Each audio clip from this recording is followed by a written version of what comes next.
Alright everyone, welcome, New Joker 6 here, and today we're going to take a look at the Acrid. Of course, as usual, all builds on here will be Riven free, so if you do get a hold of a Riven that can replace and or amplify the build even further, by all means, feel free to use it. And that's just going to help, I guess, perpetuate, one of these P words, the build into even further levels. But as of now, I think this build is fantastic. I think it's amazing. And this build is actually as per request from Vamp6x6x6x, aka Warframe Madness, here on YouTube. He requested this over actually on his Twitch channel. There we go. Because he had a Riven and he felt like the Acrid wasn't performing as good as he would like. So he asked us to take a look at it. So we have. Here's the Acrid. Let's go ahead and take a look. Upgrade. Okay, we're running Hornet Strike, Barrel Diffusion, Lethal Torrent. Our staples for secondaries. We have Augur Pact. Usually a good choice to help increase what damage you're going to have here. Now in this case with the Riven that he has, which is a plus 300% damage. And then a negative, I think it was, to Grineer damage. He would replace Augur Pact for that. Because that is doing essentially the exact... Sorry, that is doing essentially the exact same thing, only he's not getting the set bonus part of it. But, you know, it's not a huge deal, but that's what he would replace. So if you get a Riven like that, then replace Augur Pact with that. Next, we're going to jump into our Jolt, Pistol Pestilence, and Pathogen rounds to get our Corrosive in there. Because we have tried Viral and other things with this, that just works. And then we're using Frostbite, which... the cold dual stat is usually my go-to if I can only have one more element in there like this. Simply because that's going to increase our status chance. But not only that, if cold does somehow proc, which as you can see by our numbers there, odds are it's going to be corrosive almost every time. But if if cold does proc, then that's just going to slow the enemy down. They're not going to be move as quick, they won't be able to melee you as quick, and they won't be firing at you as quick, which means you're going to take less damage because that status procced. So, no, don't open that up. Let's go and jump on in there and take a look. Let's go ahead and spawn out. No, not 8. We were messing around here. Let's go ahead and do that. Yeah. I'll show you guys with the level 100, and then I'll show you with the 130. So we'll grab one of these and one of these, because I know some of you like your bombards, and I don't know why. Bombards are so much easier to kill, simply because their only protection is armor, and there's so many weapons that can strip armor or bypass the armor completely. But let's go ahead, level 100s here. Let's see what we got. I'll just wait for them to stop, just for convenience sake. Are neither of them really gonna stop? Oh, the heavy gun. Oh, he's gonna walk again. That's, oh. Well, that's just mean. Is that the distance you guys are gonna just halt at? Okay.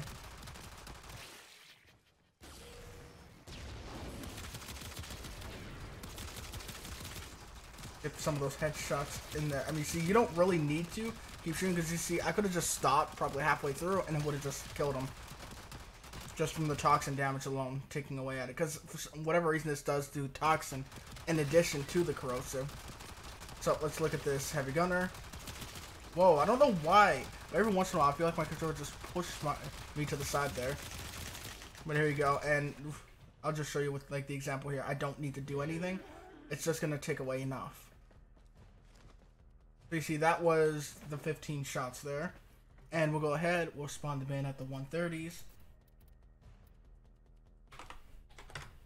And you can take a look here. So let's go ahead.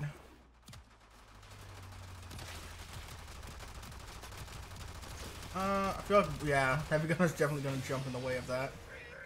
Stop jumping in the way, buddy. Are you going to fall off the edge? No. Let's take a look at our bombard here.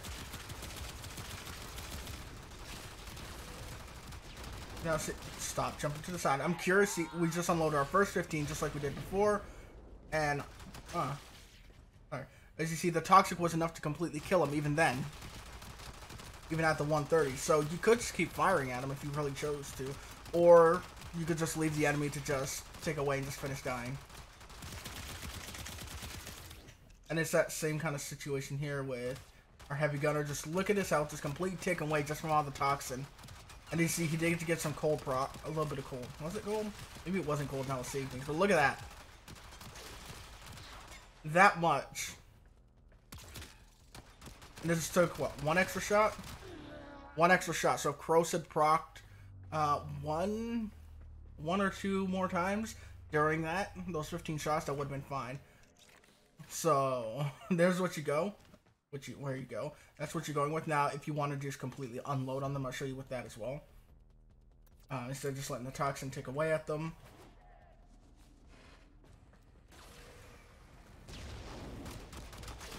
If they would not stand in front of each other like that.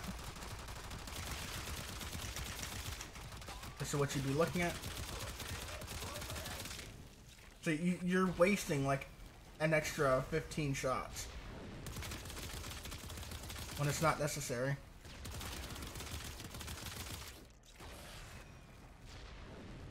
That.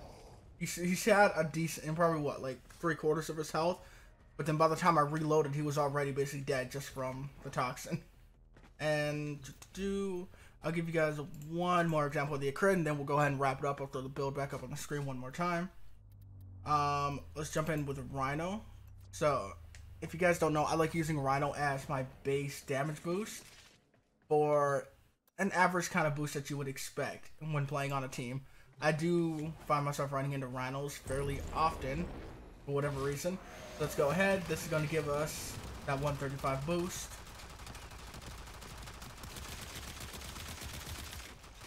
And there you go. Oh, I missed some of those.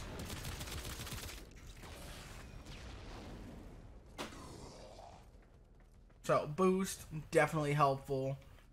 Is it necessary? I wouldn't say it is. But definitely usable. And in case anyone's curious, I haven't tested this one, but...